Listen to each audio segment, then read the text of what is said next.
एक गरीब किसान की दुख भरी कहानी। एक बड़ा ही धनवान आदमी एक गांव में रहता था। जैसे कि ज्यादातर पैसे वालों को होता है, इस धनवान सेठ को भी अपने पैसों का घमंड था। वह जिस गांव में रहता था वहां पर ज्यादातर लोग किसान थे। इन सभी किसानों के पास जितनी जमीन थी उससे कई गुना ज्यादा जमीन इस सेठ के पास थी। कई गरीब किसान तो इसके लिए इसके खेतों में काम करते थे। इसी गांव में मोहन नाम का एक बड़ा ही मेहनती और सच्चा किसान रहा करता था। मोहन का परिवार थोड़ा बड़ा था। उसके परिवार में उसके बूढ़े माँ बाप, पत्नी और 3 बच्चे थे जो अभी काफी छोटे थे। मोहन के पास ज्यादा जमीन नहीं थी, लेकिन जितनी भी थी उसमें वह बड़ी मेहनत करता और अपने परिवार का पेट पालने लायक अनाज उगा लेता था। बाकी के किसान भी यह देखकर हैरान रह जाते कि कोई कैसे इतनी सी जमीन में इतना ज्यादा फसल उगा सकता है। एक वर्ष उस गांव में काफी ज्यादा बारिश हुई, जिसके चलते कई किसानों की फसलें बर्बाद हो गई, जिनमें से एक मोहन भी था। अब मोहन धर्म संकट में पड़ गया, क्योंकि उसके परिवार में उसके अलावा कोई और कमाने वाला था नहीं और अपने परिवार को भूखा मरते हुए वो देख नहीं सकता था। वह जानता था कि इस गांव में अगर कोई उसकी मदद कर सकता है तो वह वही घमंडी सेठ है, जिसने गांव के कई अन्य गरीब किसानों को या तो कर्जा दिया है या तो अपने यहाँ काम पर रखा हुआ है। हाथ पर हाथ धरे बैठे रहने के बजाय उसने इस सेठ के पास जाने का फैसला किया और एक दिन उनके पास पहुंच गया। सेठ के पास पहुंचकर मोहन बोला, सेठ जी, आपकी बहुत मेहरबानी होगी अगर आप मुझे थोड़ा सा कर्जा दे दे, जिससे मैं अपने खेतों में फिर से कोई फसल उगा सकूं, या फिर आप मुझे अपने यहाँ नौकरी दे दे ताकि मेरे परिवार को 2 वक्त का खाना मिल सके। घमंडी सेठ को उसकी इन बातों से कोई मतलब था नहीं, लेकिन गांव के सारे लोगों की तरह वह भी यह जानता था कि मोहन कितना मेहनती है और वह जिस भी खेत में काम करेगा वहां वह 2 गुनी फसल उगा सकता है। सेठ ने सोचा, अगर मैं इसे पैसे उधार देता हूं तो शायद यह स्थिति में नहीं है कि मुझे वापस लौटा सके, लेकिन अगर मैं इसे अपने खेतों में काम करवाता हूं तो मुझे जरूर दुगना फायदा होगा। सेठ मोहन से बोला, देख भाई, पैसा तो मैं तुझे दूंगा नहीं और मेरे पास अभी खेतों में काम करने के लिए कई किसान पहले से मौजूद है, लेकिन तुझ पर तरस खाकर मैं तुझे अपने खेतों में नौकरी देता हूं, पर मैं तुझे इसके लिए ज्यादा पैसे नहीं दूंगा। बाकी किसानों को मैं 300 देता हूं, मैं तुझे 200 ही दे पाऊंगा। मरता क्या न करता। मोहन ने सेठ की शर्त मान ली और उसी दिन से सेठ के खेतों में काम करना शुरू कर दिया। 2 महीनों तक नियमित वो सेठ के खेतों में जाकर कड़ी मेहनत करता और देखते ही देखते 4 महीने का काम उसने अपनी मेहनत से 2 महीनों में ही खत्म कर दिया। सेठ उसके काम से काफी खुश था, लेकिन वह कभी उसको यह जताता नहीं था। जब सेठ ने देखा कि उसका खेतों का काम अब खत्म हो चुका है, अगर वह मोहन को काम से निकाल देता है तो उसके 2 महीनों के पैसे बच जाएंगे, तब सेठ ने मोहन को काम से निकालने का फैसला किया। एक बार सेठ को यह विचार भी आया कि इतना मेहनती आदमी शायद उसे दोबारा ना मिले, लेकिन फिर उसने सोचा कि जब अगले साल काम आएगा तब उसे फिर से नौकरी पर रख लेगा। आखिर इस गांव में उसके अलावा है ही कौन जिसके आगे ये लोग अपने हाथ फैलाएंगे। एक दिन सेठ ने मोहन को अपने पास बुलाकर उसको उस दिन का पैसा दिया और साथ में यह भी कहा कि कल से तुमको काम पर आने की जरूरत नहीं है। अब मेरे पास तुम्हारे लिए कोई काम नहीं बचा है। जब मेरे पास काम आएगा तो मैं तुम्हें बुला लूंगा। यह सुनकर मोहन का दिल बैठ गया।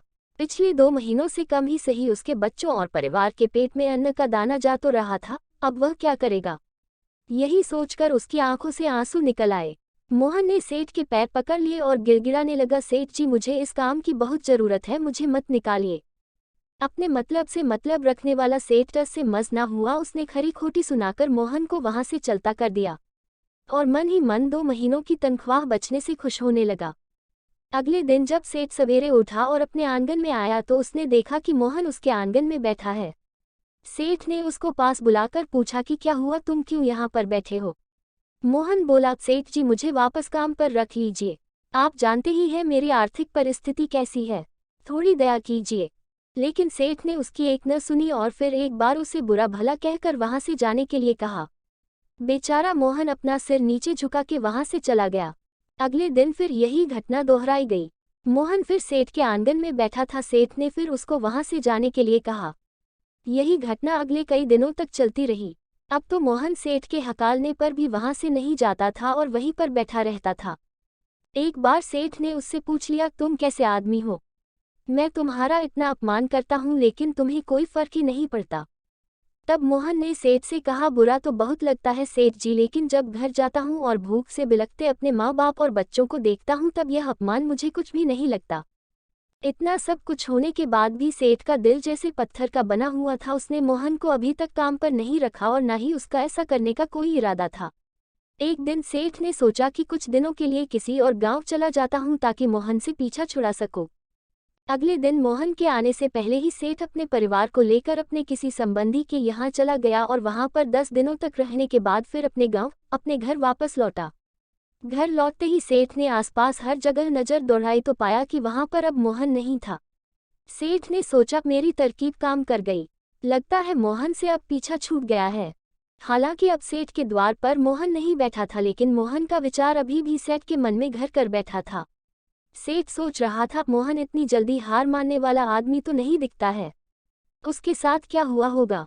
क्या उसे कहीं कोई और काम मिल गया होगा या फिर और कुछ? इन विचारों ने सेठ को बेचैन कर दिया और आखिरकार सेठ को मोहन की खबर लेने के लिए गांव में जाना पड़ा। सेठ को मोहन का पता नहीं मालूम था, इसलिए अड़ोस पड़ोस के अन्य किसानों से पूछने पर पता चला कि मोहन घायल हो चुका है और अपने घर पर आराम कर रहा है। सेठ ने जब उसके घायल होने का कारण लोगों से पूछा तो सेठ को पता चला कि जब सेठ अपना घर छोड़कर किसी और गांव में गया था, तब बंद घर देखकर कुछ चोर उसके यहाँ चोरी करने आए थे, जिनको रोकने की कोशिश करते हुए हाथापाई में मोहन चोटिल हो गया था। यह सब जानने के बाद सेठ का पत्थर का दिल भी अब मोम की तरह पिघल गया। सेठ को अपने किए पर पछतावा होने लगा। सेठ ने अपने आप को याद दिलाया कि कैसे उसने एक शरीफ और सच्चे आदमी को ज्यादा काम करवा कर भी उसको पूरा पैसा नहीं दिया और जिसको गले से लगाना चाहिए था उसे ठोकर मारकर भगाता रहा। सेठ मोहन का घर का पता पूछकर उसके घर पहुंचा तो देखा कि मोहन की घर की हालत बहुत खराब है। उसका परिवार भूख से बेहाल है और वह खुद अपने हाथ पैर पर चोट के साथ एक खाट में पड़ा हुआ है। यह दृश्य देखकर सेठ की आंखों से आंसू बह निकले। सेठ ने मोहन के पास जाकर उससे सच्चे दिल से माफी मांगी, उसको उसकी मेहनत के पैसे दिए, उसका इलाज करवाया और उसको हमेशा के लिए अपने यहाँ काम पर रख लिया। दोस्तों, इस खूबसूरत कहानी से हमें कई पाठ सीखने के लिए मिलते हैं। कहानी से सीखने लायक पाठ। पहला पाठ, अगर भगवान ने हमें दूसरों से बेहतर जिंदगी दी है तो हमें उसका फायदा नहीं उठाना चाहिए और हो सके तो जरूरतमंदों की जिंदगी में भी सुधार करने की कोशिश करनी चाहिए। दूसरा पाठ, कठिन से कठिन समय में ईमानदारी और सच्चाई का साथ कभी नहीं छोड़ना चाहिए। हाँ, यह मार्ग बड़ा कठिन है, लेकिन इसकी मंजिल तक आदमी जरूर पहुंचता है और उसका फल भी अच्छा ही मिलता है। तीसरा पाठ, जब तक हम अपने बारे में सोचना बंद नहीं करते तब तक हम दूसरे के बारे में सोच नहीं सकते और उसका दर्द नहीं समझ सकते। किसी ने खूब कहा है, खुद के लिए जिया तो क्या जिया, दूसरों के लिए जीना ही जिंदगी है। Thank you for watch. Please subscribe my channel.